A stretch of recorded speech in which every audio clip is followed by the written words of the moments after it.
Reports that former White House aide Michael Flynn was part of a plot to help forcibly remove a Muslim cleric to Turkey in exchange for millions of dollars are ludicrous, Turkey says. The Turkish embassy in Washington said the allegations were utterly false, ludicrous and groundless. Ex-CIA Director James Woolsey revealed an alleged $15 million £11.5 million plan to remove cleric Fethullah Gulen in March. Turkey accuses Mr. Gulen of being behind the failed July 2016 coup. In a statement, the embassy said, "The Turkish people expect the immediate extradition of Fethullah Gulen from the United States to Turkey, so that he can stand trial." They added, "All allegations that Turkey would resort to means external to the rule of law for his extradition are utterly false, ludicrous and groundless." Turkish President Recep Tayyip Erdogan has repeatedly called for Mr. Gulen's extradition from the U.S., where he lives in Pennsylvania.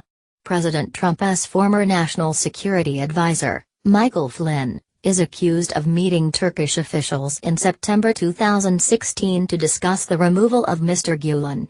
My Flynn's lawyer, Robert Kellner, said the claims were outrageous.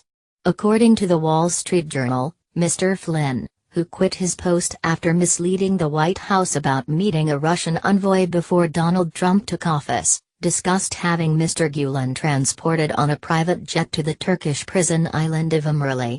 It also reported that a payment was offered. The newspaper said the matter had emerged as part of Special Counsel Robert Mueller's investigation into alleged Russian meddling in the U.S. election. Meanwhile, NBC said that federal investigators were also looking into whether Mr. Flynn had tried to push for the return of Mr. Gulen to Turkey during his time as White House National Security Advisor. But Mr. Kellner vociferously denied all the allegations. He issued a statement saying that, as a rule, he and his client had avoided responding to media rumors and allegations. But today's news cycle has brought allegations about General Flynn, ranging from kidnapping to bribery, that are so outrageous and prejudicial that we are making an exception to our usual rule. They are false, he added. Ex-CIA chief Mr. Woolsey, who is also a board member for Mr. Flynn's consultancy, Flynn Intel Group, previously told CNN about a meeting involving Turkish officials in September 2016. There was at least some strong suggestion by one or more of the Americans present at the meeting that we would be able, the United States would be able, through them, to be able to get hold of Gulen, he said. A spokesman for the company denied Mr. Flynn had discussed any illegal actions with the officials.